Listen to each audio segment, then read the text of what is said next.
Hello and welcome to this little video on giving constructive feedback. The keyword here is constructive. So often we are asked to give feedback and sometimes it turns into a very unpleasant experience for people. I once had someone say, "Oh, you teach creative writing, so you make people cry for a living." I'm like, what?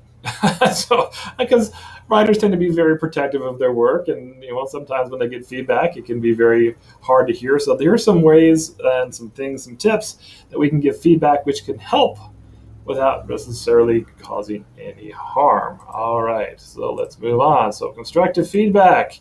Yes, we need to give feedback time and again, and you should seek feedback because it is beneficial to help you become a better writer, and it will help you see things that you don't see. It may be clear in your mind, but it hasn't made it onto the page.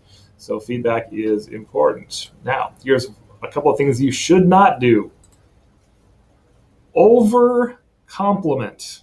Okay, if all you're saying is, "Wow, this is the best thing I've ever read. This is amazing, and I wouldn't change a thing. You are great," and you're doing this because you just don't want to hurt their feelings. That is nice. It's nice to be nice, but the goal here is to help them become even better. And if they don't have any things that are pointed out to them in which they can improve, then they will just not get any better. And our goal is to get better. So we want to be complimentary, but not overly so. So make sure that we don't over compliment. And here's something else that we should not do. Get in their face and be overly critical. Okay? Because if you look at this picture here, this is the way that I interpret it at least. Okay, she's being given him feedback and he's like, "Talk to the hand," right? He's being very defensive. He's not really listening to what she's saying because of the way that she is trying to give him feedback. Okay, so that also is not effective.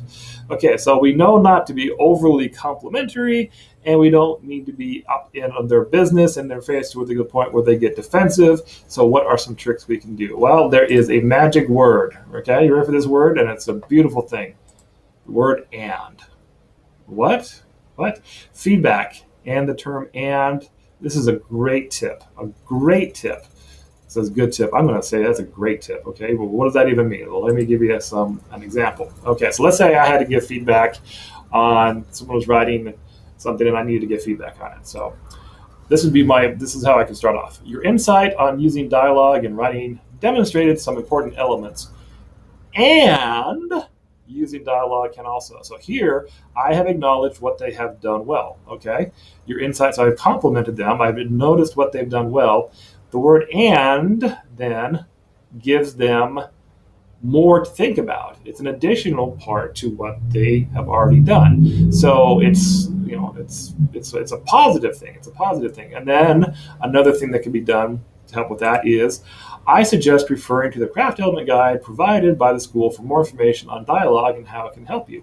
Okay, so this is an example of two things that are very important here. The word "and" here makes a big difference, and also I suggest where we give some extra resources to, if someone needs more information. Now compare that to this.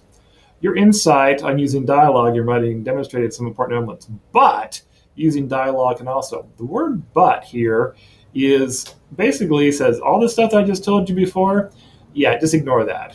Okay, it's weird, but it's the way your mind works. It's like, okay, "Oh, sweetheart, you look beautiful tonight, but are you really gonna wear that dress?" Okay, so is she listening to me when I said that she looks beautiful tonight? No, all she's hearing is, "That's an ugly dress." Okay, and then now notice how I said I suggest referring as opposed to "you need to referring." Okay, mistake. Anyway, you need to refer to the craft element. See, I just kind of copy and paste that. You need to refer to the craft element guide provided by the school for more information on dialogue and how it can help you. Okay, this is much more in your face. Okay, so even just by doing "I suggest" and "you need," you say, well, that's kind of silk bullet, but it really makes a difference. Okay, so I would not do this one down here. Okay, the concept of "you need," a lot of people don't like to be told what you need, what they need to do. That's why I'm so against using second person in like research papers when people say, "You know what? You love to go to the beach on vacation." I was like, "No, I don't. I hate going to the beach on vacation. Don't you tell me what I like to do on vacation." You're not the boss of me. Who are you to say what I like and what I don't like? Okay. One of my favorite quotes, and I love the irony of this, is you need to stop telling people what they need. Okay, I want you to think about that. Okay.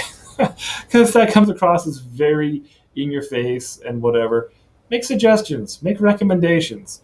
And it may seem simple, but the switching up of a few words can really make the difference between constructive feedback, which will be received, and then actually built on and be a positive experience, and one that can be cause a person to be defensive and stuff like that. So, anyway, so there's some ideas on giving feedback and making sure that it is constructive feedback.